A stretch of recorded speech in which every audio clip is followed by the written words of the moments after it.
Hey everyone, quick little announcement here from Fishing the DMV. Our Weekend Warrior Club membership on Patreon is nearly full.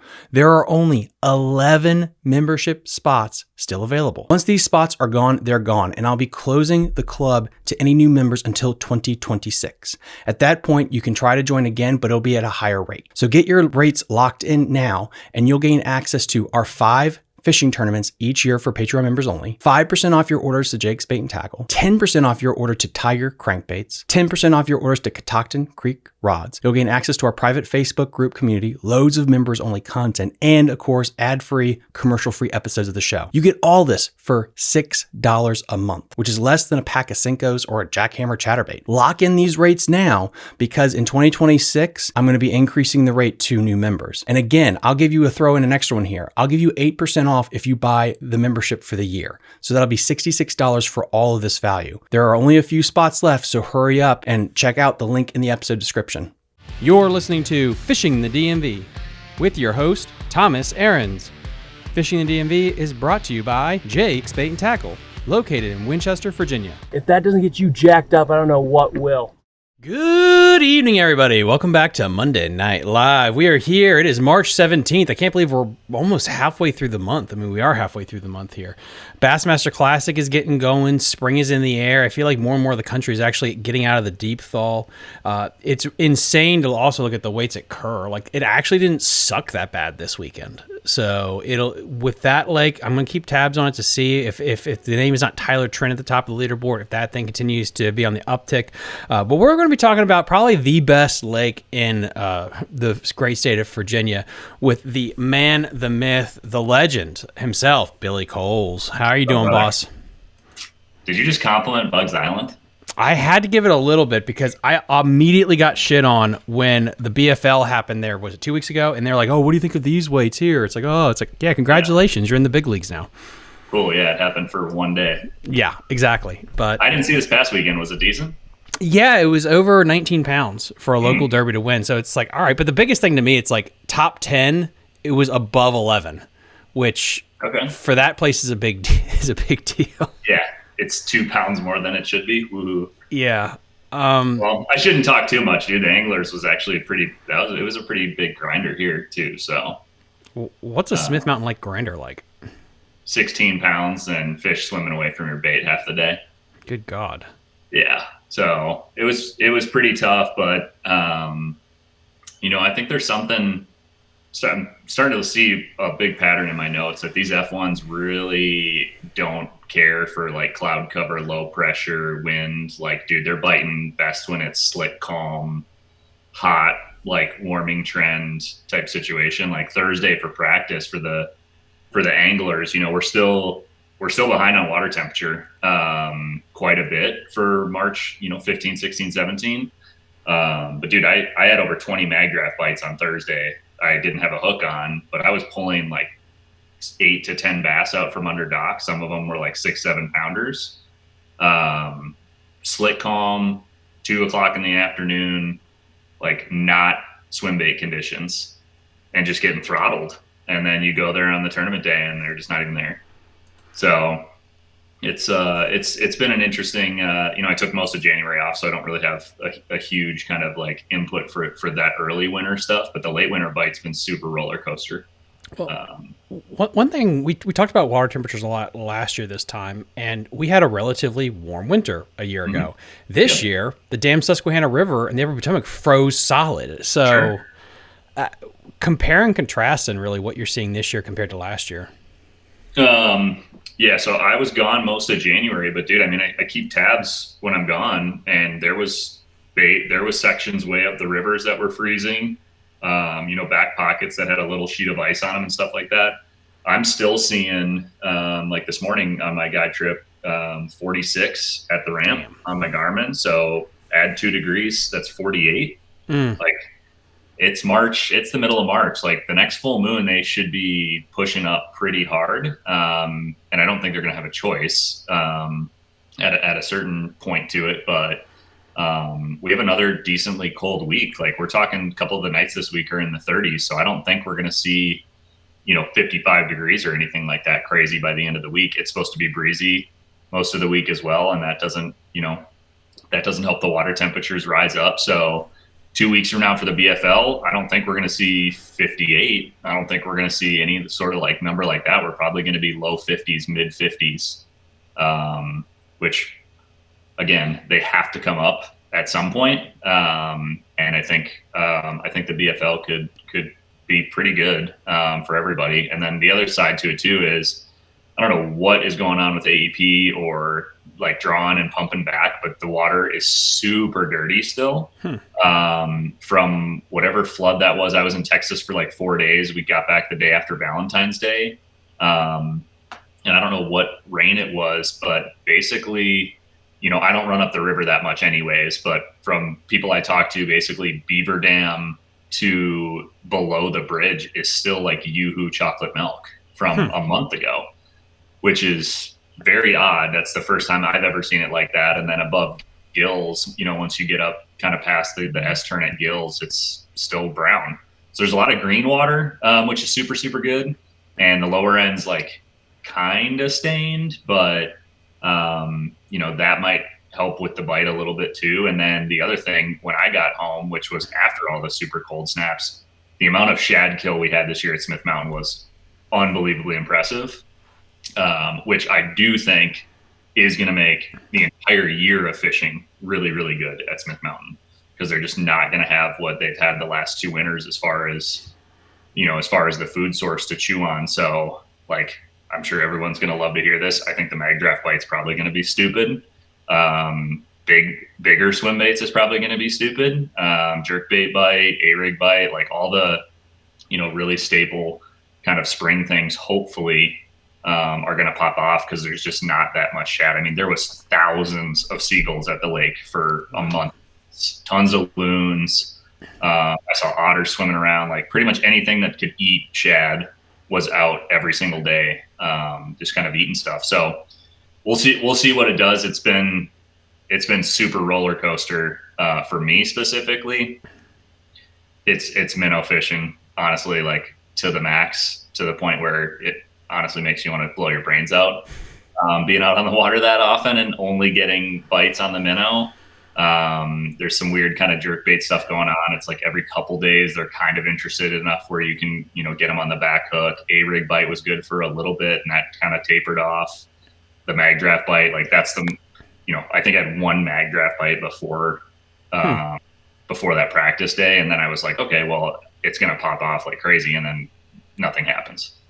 So it's been a pretty interesting late winter pattern so far, but I think if we can get 4 days of slick, calm, and hot, I think they're going to have to push no matter what. So we talked about last year with when you have a really warm winter, it makes it a little bit unique when you talk about the very defined pre-spawn, spawn, post-spawn, early pre-spawn, mid pre-spawn, all that, because it seems like it blends together a little bit. This year, do you think it's going to be a lot more hard set of, like you said, when it's spawn, it's a wave and they all go?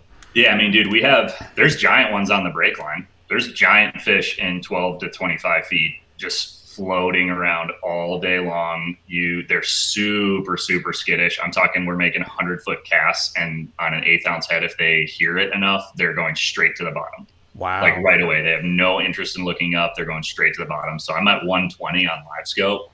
And I mean, I'm yeeting a 1/8 ounce as far as I can to just try to stay super far away, not touching the trolling motor at all. Everything besides the live scope's disabled as far as pings go. We're not trying to like bang live well lids or make heavy steps or talk that much. So it's definitely kind of like that. And then again, this is where Smith Mountain's just notorious for it. You go out the next day and you toss it at them at 30 feet and they gag on it. But for whatever reason, they are really, really stuck in that suspended off the brake line type of pattern. So what I think is going to happen is the first 2 days of a warming trend, you're going to have a ton of buck bass up on the bank, Senko, shaky head, Ned, drop shot, all that sort of stuff. And I don't think it's going to take that long for the females to come off that brake line and be back in there. But to give you guys a prime example, yes, the Anglers tournament was this weekend, but it blew 15 miles an hour sustained from the northwest, like perfect conditions to power fish. And we went and threw crankbaits for an hour and a half this morning and never got a bite. So it's just not there yet. which is just crazy to think that we're on our 3rd month of the minnow bite. We got Larry Cron and Instagram. Guys, again, best questions are going to win a gift card to Jake's Bait and Tackle, and I'll open up the phone lines in a little bit, too, to do some call-in. He asks, why do bass suspend over break lines like that? What conditions? ? So to formulate that a little bit better, just for people that are going to be listening in the future, he's asking, why do fish, and in what conditions do they want to suspend over the break lines? Yep. So late winter and midwinter, they're glued to the bottom usually. It's warmer down there. The water has flipped. Like there's too much fluctuation at the top, say 10 feet of the water column.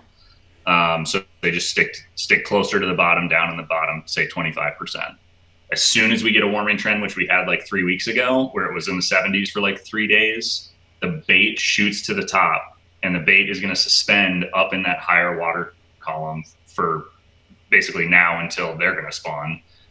So every day what you see is the bait will be in like 15 feet in the morning. By the time the sun's up over the mountain here and there's a little bit of that sun glare on the water, the bait is like 5 feet under the surface. And so all those fish are doing is coming up to eat the bait. And then also, same thing that the shad are doing, the bass are coming up to warm up their body temperature to get ready to spawn. So they're full of eggs. They're just biologically trying to warm themselves up. So they come out of the deeper suspending water and they're coming up. That's why you see a lot of these guys that are doing minnow fishing or a rig or like a small, like a spark shad or something. You're throwing it really high in the water column over super deep transitional break lines. So your boat might be in 60 feet, but you're casting at a fish that's 7 feet deep. And that's just how they're setting up every day. And every single morning they're deeper and then they come back up. It's every single day. And so all we're waiting for is when that surface temperature hits, say like 50, 52, they'll be comfortable enough to get out of that deep water where they need to go up and down. And all of the water up, say 0 to 7 feet is in the 50s. And then they're more comfortable up there. And you can kind of see that like periodically through the years. I know the water temperature dropped a little bit, but if you pull up like the SML Plus app, we have 2 gauges that are right next to each other. So it's a little bit weird today, but Marina 66, which is where the bridge is at 3 feet deep, it's 48.56. At 20 feet deep, it's 49.28. When we have a warming trend of say like 3 days, 3 feet deep will be like 2.5 degrees warmer than 20 feet deep. And that's how you know that you can go out there and start focusing on that like 10-foot range pretty much anywhere in the lake, because there's that much fluctuation between 20 feet and 3. Does barometric pressure do anything to them? Does it force them off the bottom or down to the bottom? Yeah, but dude, the more and more you're out there with live scope and stuff, honestly, none of this shit makes sense anymore. So yes, but again, this is where I'm just scratching my head all the time and just talking to buddies in the form of like, why am I catching good numbers and size when the fishing conditions are trash by the textbook? And I cannot explain it, but the last 2 seasons out at Smith, and I'm sure it has to do with bluebacks. I'm sure it has to do with F1s. They're just not setting up like a textbook bass would be setting up on, say, like a rock vein. Like, dude, it's blowing my mind that I can't take a crankbait right now and cast it into 6 feet and drag it down a 20-foot long rock on a full moon in 50-degree windy water that's stained and get a 2-pounder to bite it. I cannot catch. I haven't had a crankbait bite in 3 weeks. And you and I've talked about this before. I love throwing a crankbait. It's probably one of my favorite ways to fish, and it's just they're not there yet. So can't explain it. It's annoying. Is this becoming, do you think, in 10 years, a pure blueback lake? Did you say 10 years? Yeah, I'm going to give you a buffer of 10 years. I'll be retired.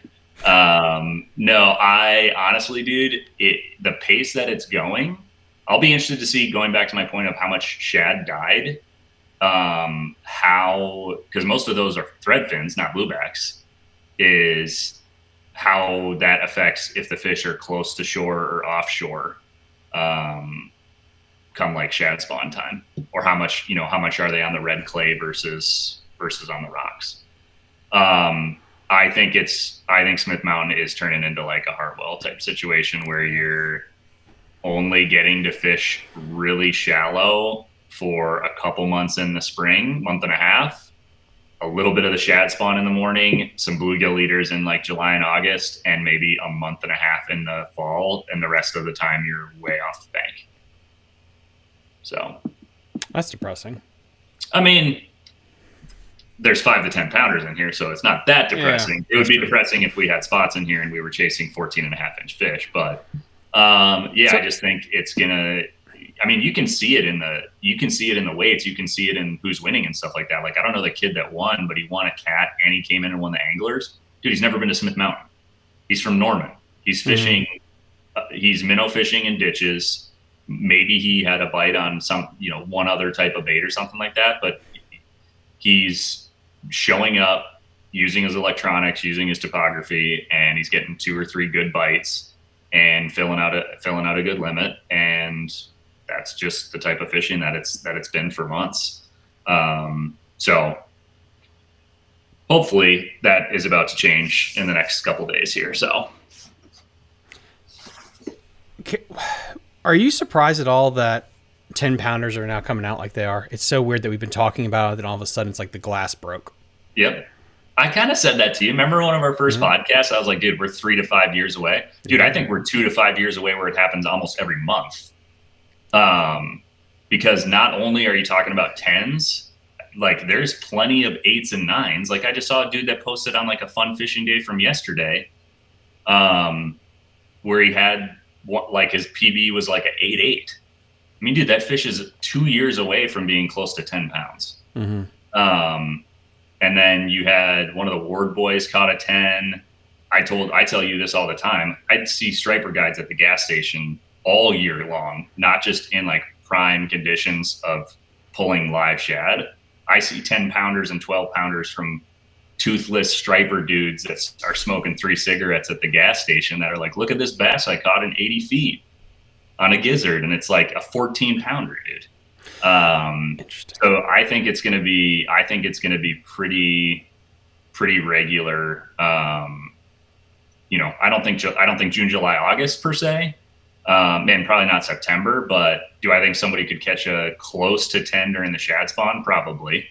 Especially if you're night fishing. And then wintertime and stuff, I suspect we're going to see 8 to 11s pretty much November through March from here on out. I wonder also, because you say Hartwell, and this place really reminds me more like Lake Murray without the spotted bass. And as people start to dial in on that, and I think that's part of it too. It's not just that there's more of them, but people are starting to wise up to like they're offshore. They aren't just in the rock veins of the docks. They're chasing blueback. And I think the big bass event will be interesting to see some legit Carolina pros go out there. And if they get on a blueback deal type of bite offshore, what they can do to them. I mean, how many guys in your local tournaments do you think understand blueback and pelagic fish? Do you think it's all of them, like the top 5% that are actually doing it that way? I think probably the top like 25%, 30%, like understand blueback movement, the treetop deal, like, the tight contour lines along clay points. I think some of these guys that are on repeat have figured out a specific bait that's allowing them to kind of catch more. One thing, I took minnow fishing pretty serious last year, and I was on a good run of minnow fish last year, is I'm starting to play around with like different baits and bigger baits. Like I'm throwing 7-inch baits sometimes on a Demiki. And that seems to be kind of, breaking it down. Like there's a lot more to minnow fishing and stuff like that than just like, hey, grab a gulp minnow or grab a mooch minnow and just put it on an 1/8 ounce head and go. Like there's a lot more nuance to it. And I think those guys that are on repeat have probably figured out a line deal, a color, a scent, a size, something ahead of everybody else. But I don't think it's something that, other dudes aren't going to figure out. But it's definitely turned into more than just like, hey, just go throw this one type of minnow. I can see it on some days, man. I mean, the instant you switch from a 3-inch minnow to a 4-inch minnow and we laugh like, oh, that wouldn't make a difference. Some days it makes all the difference where all of a sudden they're not running away from it and they're gulping it up. As opposed to if you just stick the one minnow in your hand and kind of do it. So No, I think some guys are getting on it mentally. It's hard, especially for example, like red clay. It looks like not a single thing of life would be up on long red clay points, and there's giants, and that's just part of the blueback deal. Is you just got to know that that's something that bluebacks do, and just kind of go and do it, and kind of see if they're there, if they're not, setting up. We're going to run into a lot of that stuff. Last year, there was 2 guys that just smoked everybody in May, and I know I'm decent enough where I trust what they say. They're like, dude, we're posting up on a point and we're not leaving the point for 3 hours. And the fish are coming up 5 times, but every single time they come up, they're 7-pounders. Mm-hmm. And like, that's the type of stuff where I think not a lot of dudes have the mental toughness to kind of do that. I don't have the toughness to do that. I could not do that. But that's blueback stuff. I mean, you see it in the tournament trails all the time. Like, dudes just power pole down or raptor down, and they're on an edge and they sit there for 8 hours. Didn't Michael Neal win on Hartwell or something where he did not leave a spot for 8 hours? I think it was Murray. I think it was. Yeah, but it was total blueback spotted stuff. Like, he literally did not leave a single spot for 8 hours. Mm-hmm. Like, blow my brains out. That's just a lot. Does this make the lake fish smaller or bigger? Well, so this is where this year's weird, right? And I would say this to anybody that's listening to this that's coming down for the BFLs. Of course, you got to check the whole lake, but nobody's really fishing above the bridge right now, which is super odd. I mean, I've lived here. This is my, I don't know, 5th year living here, I think, 5th or 6th year. By this time, on all my photos and all my fishing notes, I'm fishing up the rivers, throwing a spinnerbait, a jig, and like doing really basic stuff. The lake's fishing really small right now because there's nothing up there that you can really do. Even like the A-rig guys that I know are like, dude, they're not even hitting them in the face with live scope, and an A-rig up in the mud ain't working.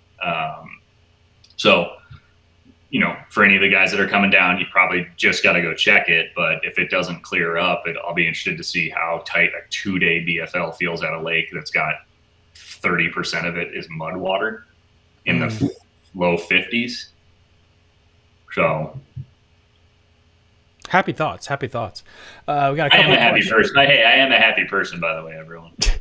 And then, guys, as always, link in the episode description, everything we're talking about. Go get a guided trip with Billy while he's still here before he retires in 4 or 5 years or whatever he just said. Go out with one of the best. Give me the buffer.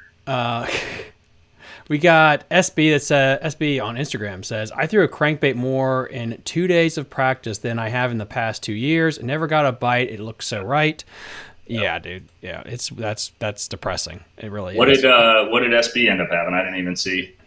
Matt, if you're still on Instagram, what did you get? Let us know. I guess I could pull it up. I mean, yeah, we do have the technology. And then let's see. We do have one question here, guys. Once he Googles that. Oh, here he is. Thank you for switching over to YouTube. Everybody was like, I mean, obviously there was a couple good bags, but it definitely was that like 16-pound catch 1 or 2 good one, fill it out with dink kind of days. But again, looking on textbook stuff, it looked like it was going to be. It looks like it was going to be, a big weight kind of day, but doesn't work that way, my friend. Not every time. Will the glide bait bite be playing? You think during the BFL?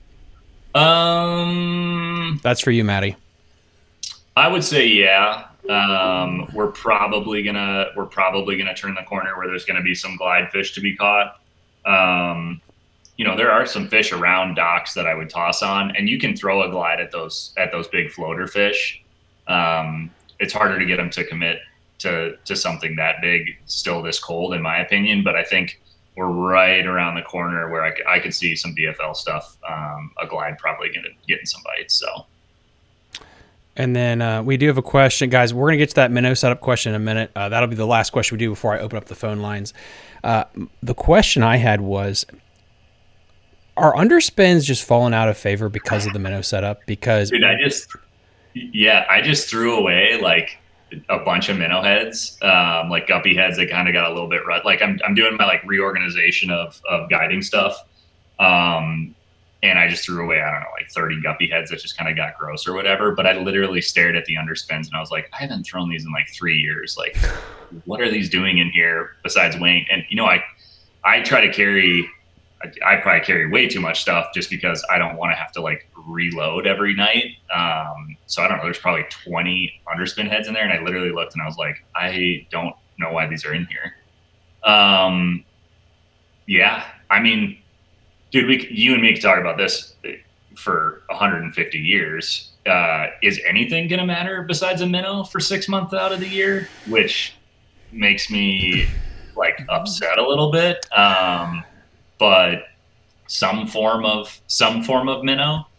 I mean, dude, you look at just tackle in general. Like my boat for the wintertime was the least full I've ever had it. And literally it was like 7 different kinds of minnows. I just left the jig heads in the bags that they like what they came in from the retail deal, a box of A-rigs, a box of jerk baits. And that's like eventually what my boat just turned into. I had like 4 tackle boxes in my boat. I mean, I guess if you don't want to outthink the room, but if everybody's throwing a chatterbait, just hitting them with a swim jig work. I mean, if everyone's throwing a Minnow, do they get shell shocked to where it's like, yeah, it is worth going with a screw head or a spy bait or an underspin or something like that. But I get your point though. It's way more also efficient, I think, to do the Minnow thing for a tournament than it is just chucking and winding. Yeah, it just feels like this year for some reason it's just been so minnow heavy. So I hope that's not the case, dude. Like for somebody that's on the water as much as I am, like obviously I like the variety and being able to, you know, break it down and kind of do that. But yeah, the minnow deal just kind of creeps into your nightmares quickly. I don't hate it. I actually really enjoy it. I think it sucks to fish with 2 people doing the minnow deal. If you're both good at live scoping, then yeah, I get it. And you can change minnow sizes and stuff. But I mean, I think there was like 4 or 5 guys that fished the anglers alone. So like, if that tells you anything, I know some guys don't want to show spots and stuff, but like if it's a minnow bite and you're fishing for 10 grand and you're like, screw it, I'm just going to fish alone. Like then it's, you know, it's like super offshore minnowy technology based fishing. So, yeah. I agree with that. That's a good segue here with this question here. And while that question is being answered, guys, I'm going to open up the phone lines here so we can get a phone. I don't even know how to say that name because apparently I can't read. So I'm just going to say, All hail Gobert.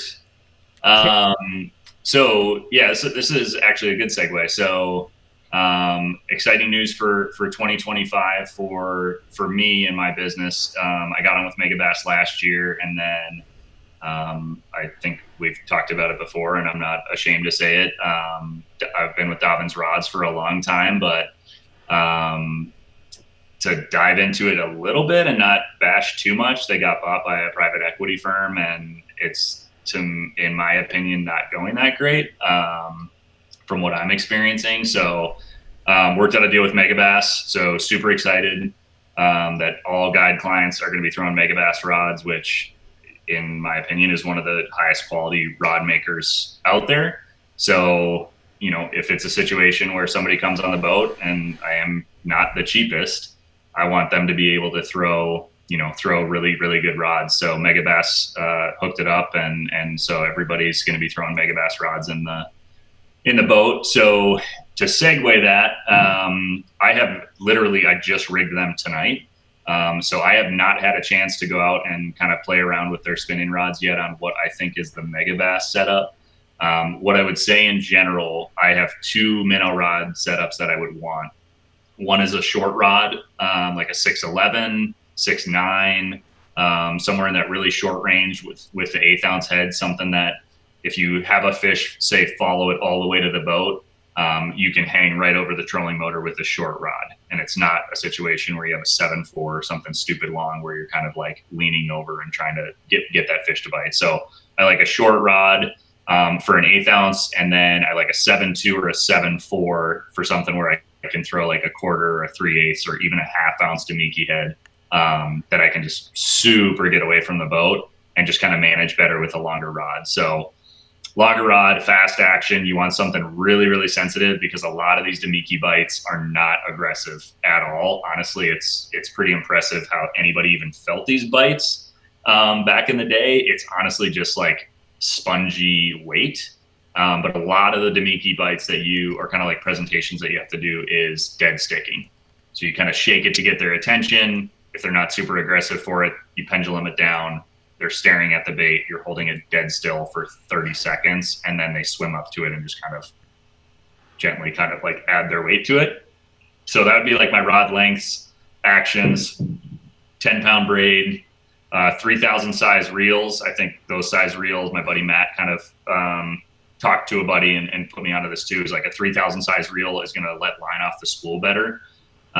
So Damiki, if you want something to get down there quick, going with a bigger reel size is going to let that line come off a little bit faster. And then I'm going anywhere from 6-pound line to like 10-pound line. I've been getting away with 10 the last couple of weeks because the water's got a little bit of stain. But if it's super, super clear, slick calm, and you're having a dead stick, then I would go down to 6. And then baits. I mean, you do not have to go spend money on crazy heads. You can throw a ball head that costs nothing, or you can go get tungsten heads that have eyeballs if you feel like that's something that might do it. I like the VMC Moon Eye head. I catch a lot of fish on that. If you're going up in size, like to a 3/0, the Z-Man makes a good minnow head. Really anything that just has the 90-degree tie is all you need. And then baits, the Mooch Minnow did stupid good for some reason because Jacob Wheeler made it, so I guess everyone has to buy it. And then I throw some Kai-Tech minnow stuff. I mess with a few like Japanese baits, Sakamadas, zoomed flukes or winged flukes for some of the bigger bait stuff. So pretty straightforward. One tip I would say, and this is something that I do on the guide trips, I am huge on scent with Damiki fishing. And I think we talked about this last year too, Thomas. I soak my baits for days. Like if I have a tournament coming up, I'm putting baits in a plastic bag and just letting them kind of all soak together. So thump gel, smelly jelly. It doesn't have to be a herring deal. It can be like Bass Feast or something like that, but just some sort of like scent. I joke, like when I put my minnow in the water, I want it to look like oil slick, like petroleum leak, because if they are trailing it super slow or you have to dead stick it, I would rather have a bait that's like leaking scent into their face than just a Laztec plastic smell. So that's my minnow setup. And then one thing I will say for anybody who fishes a lot, my beat down mount is a lifesaver on my back. I look stupid as hell because it's like 3 feet tall. But it has saved my neck and back this year. So if you're a dude that's like, you know what, I'm so sick of looking down at a screen, then the beat down one is super helpful. Yeah, and it's the way of the future with the minnows and everything. I don't know. I just feel like if everyone does it, do the fish get conditioned, and does that open up apparently some other possibilities? Like, again, I'm not poo-pooing like the minnow won't be an important thing. I have Will Nash here. And then, guys, I'm going to hit the button here and open up the phone lines. The phone lines are now open, 667-307-8583. I'm going to give away 2 prizes to Jake's Bait and Tackle, 2 $10 gift cards to Jake's Bait and Tackle for people that call in. And then, hell, that I'll give away 1 in the comment section down below. Will Nash says, at this time of year, after a long winter, I'm tired of staring at the damn screen. I'm praying for a shallow swim jig bite. Sadly, I agree the minnow bite will probably turn into a 6-month deal. Yeah, dude. I mean, maybe you're right. We got SB again. You got to give the Mega Mikea, whatever the hell that is, a shot, Billy, and the ARG minnow. Why did you do all these damn words, Matt? No, A-Rig minnow. Oh, A-Rig Mega. Okay, got it. What is it? Mega what? Hold on. Yeah, I'm just going to show it on the screen. I'm not going to try to pronounce this bitch. Oh, A-Rig. Yeah, you're right. There you go. I'm having a Joe Biden moment. Oh, weird. Huh. Is he talking about a worm? Here, I'll find it. Let's go Mega Mikey bait. Nothing comes up on Tackle Warehouse, but there was a worm that came up under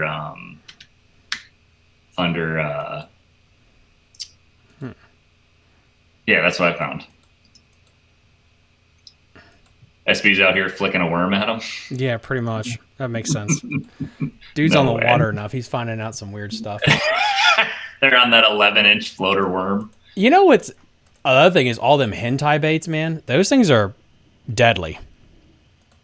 I mean, dude, I like throwing weird stuff. But then again, then you just end up coming back to a 3-inch minnow. So yeah, I'll have to find it. I'll hit SB up and see what the hell he's talking about. let's say they bite even tougher in coffee-looking water. Nah, that's true. It has been tough up there. I've talked to Randy a little bit. Let's see. See if I can get this guy on. Hold on a second. See if I get this phone line all dialed in here, guys. Hello? Hey, this is Thomas with Fishing the DMV. Hey, what's up? Hey, boss. You are on the show. Wait, hold on. What is it? This is Fishing the DMV. You called in? Hello? Oh, sorry. That was my uncle. I ain't there anymore. I'm sorry about this. Oh, and then he just hung up. That's Enjoy your pizza order, sir. Yeah. And that's kind of the breaks, guys, when you do a call-in show. Call-in number is up still, 667-307-8583.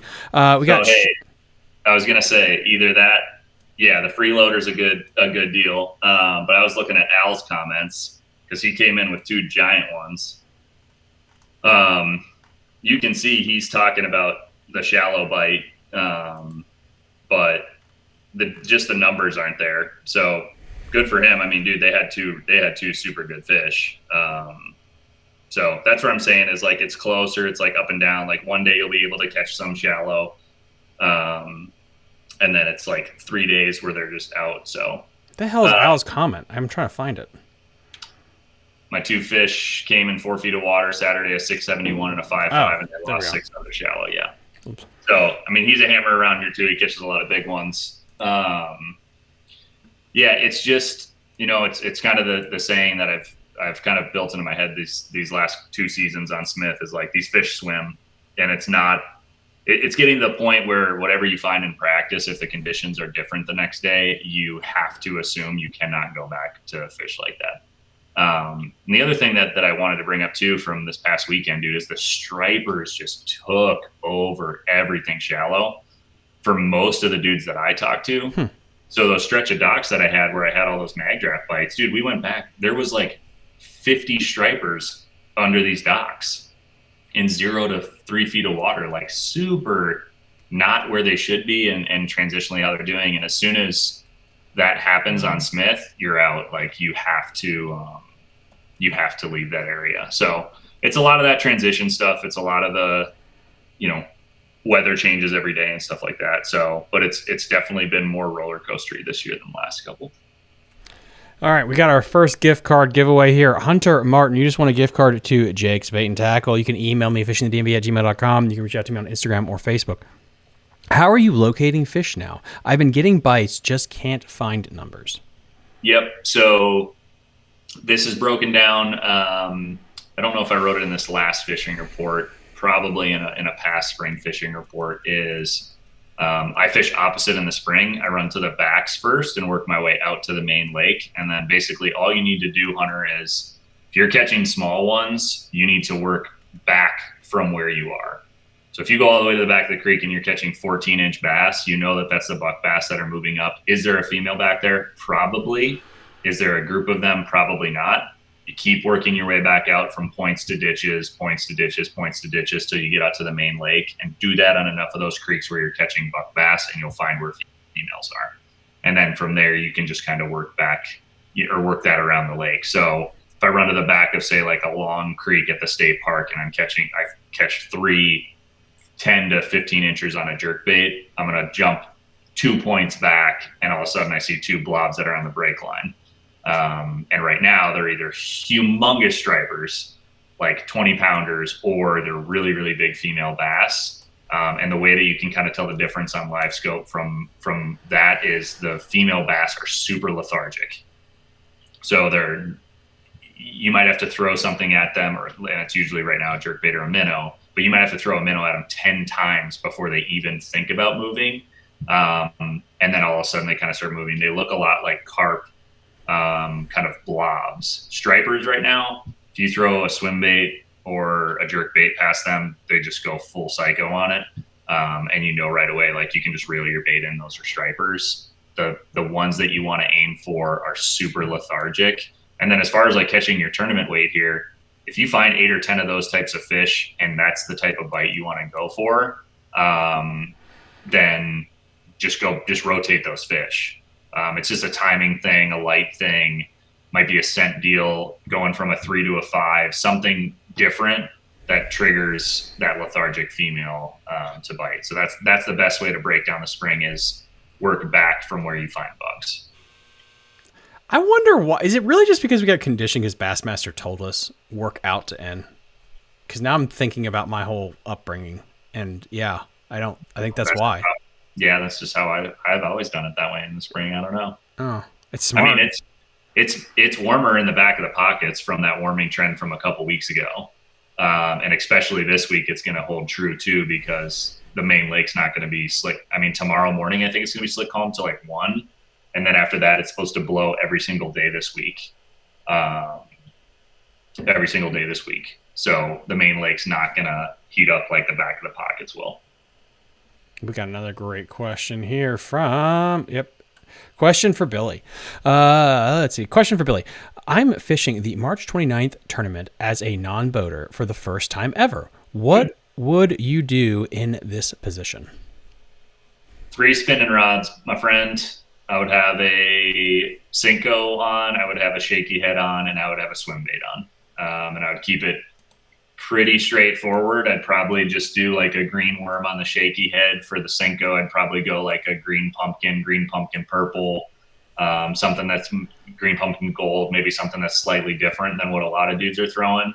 And then for your swim bait, I would bring 1/8 and I would bring quarters, and I would bring 2.8 swim baits, and I would bring 3 swim baits. And then if your guy sticks you out on a point, kind of the countdown method to start, see if there's suspended fish out there. And then you're going to lose a lot of lures, but a really good technique here is actually like dragging one on the bottom. So maybe don't spend your money on tungsten heads or something, but, dragging a swim bait along the bottom of where your guy is fishing can be really good. Cinco's pretty straightforward. Any lay down wood piece you can find, stumps are going to start having fish on them. If you can get a good skip, like a good angle from your boater, then do that. And then a shaky head is just for you to be able to just kind of bomb around into open water. But I would keep it pretty simple. Depending on what the conditions are, if it's crazy windy on the 29th, then I would maybe bring something like an A-rig as a co-angler. Your boater is probably going to throw a swim bait, a crank, and a jerk bait. So I probably wouldn't worry too much about that, but maybe something, an A-rig with bigger baits on it or smaller baits. Don't do like 4-inch, go like 5s and 6s or like 2s, and just kind of bomb that around and see if you can snipe something out from your boater. Do you focus on more sunny banks this time of year, Shane Flynn Outdoors? Yep, 100%. For example, I've got 9 days in a row of guiding, and then I think it's practice for the BFL. My first day of practice, I will only be checking what banks are getting the most sun all day long. So springtime, keep it super straightforward. The banks that are protected from a north wind and the banks that get the most sun are going to have the most fish on them. That's not necessarily where the biggest ones are going to be, but that's where the first big push population of fish is going to be, are on those types of banks. And then again, you just do that same technique of, if you're running all those and you're catching 14 inches, then the females are on the break line out on the main lake, or they're out suspended in the ditch. But yeah, that will be my first that will be my first approach to practice for the BFL. Will be only those types of banks. So west facing banks? Yep. Or is it east? No, they'll be on the west. Yeah. Okay. Cool. Yep. And then Smith Mountain's super easy to understand that the sun comes right over the mountain. So if you looked at a map and saw where the mountain was, basically just draw an arrow going northwest, and the sun is going to hit those banks. That's why Craddock Creek is a really good springtime creek. The majority of the creek on the left side going back is protected from the wind, and it gets a shit ton of sun.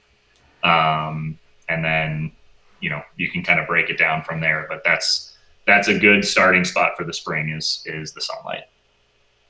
Did we had the other thing on Instagram about glide baits. We already answered that, didn't we, about glide baits? I think we did. Yeah. The one other thing that I would say to glide baits, it's probably not chop time. It's going to be more your slow glides, your big kind of S type glide fishing. So, you could try chopping. I just don't think it's warm enough and they're rocking and rolling on something like that yet. What do you think the weights are going to be like at the event? Well, it's a 2-day. So I would assume, well, let me ask you this before I answer. Do you think most people are going to fish both days just because they're there? Yeah. Like, why would you not? Yeah. You're already there. You already have travel expenses. It's one more night. Like you Maryland guys drive 5 hours. You're not going to fish both tournaments. It depends on the weather because example is last time it was raining so bad. It was a shit show. So for sure. That was extreme. I was so glad I got to drive up the freaking road. Dude, I think I had a wedding that day. I was not about Dude, that's what's funny about just like being on the water all the time. Like I love fishing. It's just in my veins, but I am 40 in a year and a half. And like, if it's pouring rain, do I really want to go out there and like do that? Or do I just want to wait till it passes? So, I'm going to say it's probably going to be 20 for both days based on watercolor, potential warming trend. And then if it is going to be dependent on weather. And again, this is just like where I'm just like, it's not that I'm not confident, but like, I don't know if one day is sunny, bright, slick, calm, because these fish are acting so stupid, is that like a 24-pound bag day because you can go throw a shaky head and a Cinco around, even though the conditions are trash. And then the next day when it blows, it's only 17. That's like what I feel like could happen. But also I know better. So I would say 20s both days, even after the pressure, is probably likely. I'm hoping we get 2 different weather conditions. I hope it's not, a double windy blow fest kind of deal. I would love it if it was you had to adjust that much instead of somebody taking home both days. What do you think a check cut is? Well, the BFLs pay up to what, 150th? Well, that's okay. Yeah, bad. You're right. Let's say top 20. What do you think 20th place is? 15? Yeah, just probably 15 or 16. All right. Yeah. 15 or 16. Because I was trying to think. I think last year's BFL, I don't remember if I got 6th last year or the year before. That was early March. I think early March. We were minnow fishing then. So, the other side to it is if we don't get any big rain events, like I think we're supposed to get a little bit of rain, but if we don't get any big rain events and they start actually pulling the water right, that upper stretch of the lake, if it goes from brown to green, might get pretty goofy. And I think that could maybe, that could play to some bigger bags because whatever fish are up there, I know they're obviously eating because they have to eat. But those fish haven't been fished hard for a month. So if that water turns green, dude, I'm looking at the 10-day. We have one day that has a 45% chance of rain. So that's crazy. But this is what I'm talking about with the warming deal. Friday, Saturday, the lows are almost freezing. So that's not great either. So, 16 for a cut or a top 20, and then probably 20 pounds. And hard to say if it's going to fish small or not. When we're talking about a multi-day tournament, I mean, it's not technically a multi-day tournament, but just so people can understand that a little bit more, do you approach it differently? If it was a 2-day or a 3-day event, do you practice all week, or do you just kind of just do a 1 day and show up and figure it out as everything evolves? I'll probably do 1 day of practice.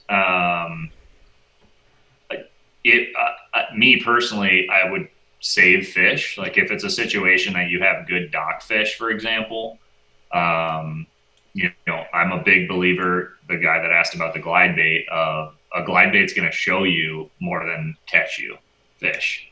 So if I only did 1 day out there, I would probably go chuck a glide around some docks, and kind of see what I can see. Because you can find very special docks in the spring at Smith Mountain that have 50 pounds on them. And those fish are just sitting there waiting for the next heat wave or whatever they are. So probably saving some fish over the 2 days. If it's a situation where, again, it blows and you can't really like position yourself that great on some of these things, then yeah, I think you just kind of go fishing for 2 days. But you should be able to find pretty good concentrations of bass this time of year coming up. There you guys go. So those are your tactics for handling the Smith Mountain Lake in a multi-day event. We're going to get through your guys' questions here before we wrap up, and then Billy's got some things to say. We got Mr. Harris here that says, a little late, but any smallmouth bite tips? Shouldn't they start spawning sooner than largemouth? Yeah, they should be coming up here pretty quick. Lower end, so like anybody that reaches out like, hey, I really want to catch smallmouth, 80% of the smallmouth live on the lower end. So that right there makes it fish way, way smaller. There was a lot of smallmouth like 2-3 weeks ago that were very deep on the long points, like down at the dam and back in Witchers and Mountain View and stuff like that. But they were like 50 feet deep. Wow. Just kind of glued to the bottom. Those fish I would suspect are going to be up here in the next like 10 days. Again, just going to biology, they have to come up at a certain point. To start thinking about it. So you should see suspended smallmouth here in the next like 10 days. Craddock, Cool Branch, Bull Run, kind of Christmas Tree Island and below should be pretty good. One of my favorite ways to catch them this time of year is like a little jerk bait, like wacky colors. So like pinks, chartreuse, even in the super clear water, bright sunny day. If you can find some suspended ones, clown. Like anything that's like super off the wall, this is that fun time of year to start playing with kind of the weird colors. Would be kind of like a bait advice. And then from a approaching advice is I would start putting the boat in like 50 feet and just slowly work your way up the points and up the side of the points to see if there's any smallmouth up there. So they are going to come up first. They spawn first. They're in bad attitude territory now. So they're way easier to catch than kind of those lethargic largemouth that I was talking about. Let's see. We got Hunter Martin again. What's your go-to jig head for minnows? Yep. Said this earlier, Hunter. VMC Moon Eye is really good for like a 3-inch minnow. And then if you want to go up, Z-Man makes a good shaken minnow head. But if you do not want to spend the money to get one that's got like an eyeball on it or anything like that, just rolling, strolling jig, something from, Owner or Gamakatsu that's just a ball head is more than sufficient. All right, a couple more guys. I see an SB question. I will pass that class 327. I would ask Matt that on his Instagram, whether he's fishing that or not. I know he's a busy man. We got Cooper Aaron in the chat. What up? Hey boss, I'm gonna have to be getting you back on now that you got your service going, dude. So little protege thing there. Here we go. We got one. Better to go catch a limit first than pull out big baits or grind big baits for the first 3/4 of the day, knowing how to get a quick limit. What a tournament question. I'm a limit guy. I would rather go catch 5 for 14 pounds and have 6 hours to go sling a big bait than blow through 4 hours and get a bite and miss it. And then just be scrambly the rest of the day. The only time I would say where that is okay is if they're like on a good crankbait or big swim bait bite and being able to just cover water because there's just keep going. But if you have, say, tougher conditions on the horizon type stuff, I would mentally, as a tournament angler, and the times that I've always done really good has been go put 14 to 16 in the boat, even if it only gives you 2.5 hours on the tail end to throw big stuff.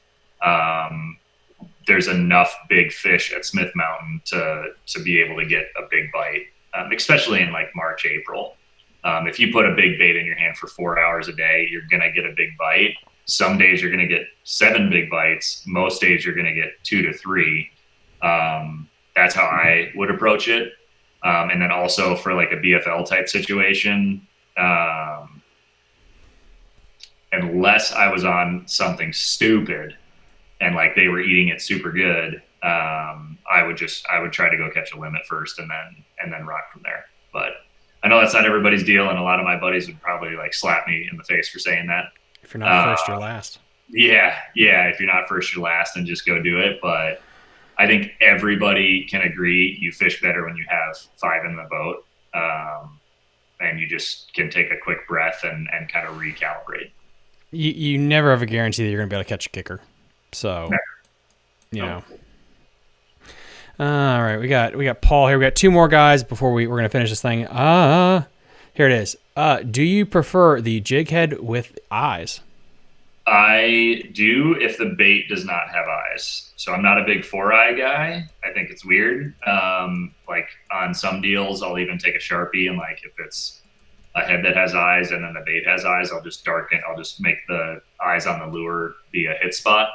But I prefer them to have eyes. I think if they're staring at it and there's some, glass eye staring back at them, I think maybe that gives them a little bit more of that realism look. There you have it, guys.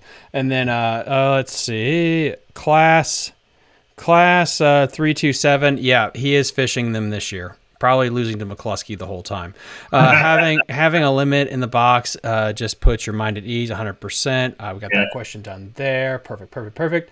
I got another question here on Instagram. Billy, what is your favorite time to fish Smith Mountain Lake? I've said this to you many, many times. Late October through December is when we get on the best crankbait bite at the lake. So anytime I can go out there when the water temp dips below 58, between 58 dropping down to 50 on crazy windy days in the fall, like hurricane winds is the best days in my opinion. It's the best time to throw rock crawler, wart, Z2, and just cover water. You don't have to look at live scope. You're wearing your life jacket. We call it man shit. When most of me and the buddies go do it, because you're definitely boats, waves are coming over the front of the boat type stuff. But that's when you're really going to have a good chance at cracking a giant one on a crankbait. How did you get a passion for crankbaits living at Smith? Dude, I threw a wiggle wart in Minnesota a bunch just because it's it's a staple Midwest type bait, Lake of the Ozarks and just kind of that stuff. I threw on the Mississippi River all the time. So, I came from a little bit of that kind of wart country, but I think it's the best way to cover water. I think it's worth checking almost every single day. And at this point, going back to what I said at the beginning, who knows what these F1s have on their brain? I'm probably going to start throwing a crankbait when it's glass calm and the water's 10 foot clear, because some days they are doing stuff that doesn't make any sense to me. But I'm good at it. I like the kind of science behind a crankbait with angle deflection and color change, line size, speed, real speed, all that sort of stuff. I like the really kind of nuanced stuff with crankbait fishing that can trigger bites.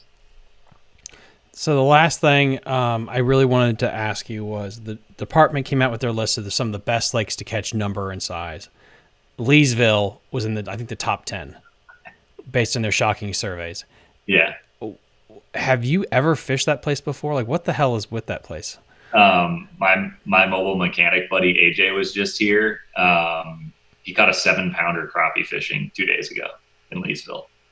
Good Lord. He said he was crappie fishing, throwing a little minnow around, and then literally turned the live scope, and there was just this weird blend in the channel swing. He's he flicked it over there, and it was a 7-pounder. I've been there 3 times, once for practice and for 2 tournaments. The day I went for practice, I left like right at low light, like not unsafe, but like, okay, super low, ran down the lake. And as soon as the sun came up, I realized that I went full throttle through full-size tree laydowns, coming down the middle of the lake, debris everywhere. Like, I'm so surprised I didn't ruin my lower unit. So the 2 tournaments that I've been there, I've launched at the ramp and I have literally got on the trolling motor and been like, I'm not leaving here until I can see everything that's in the water. There's so much debris in that lake.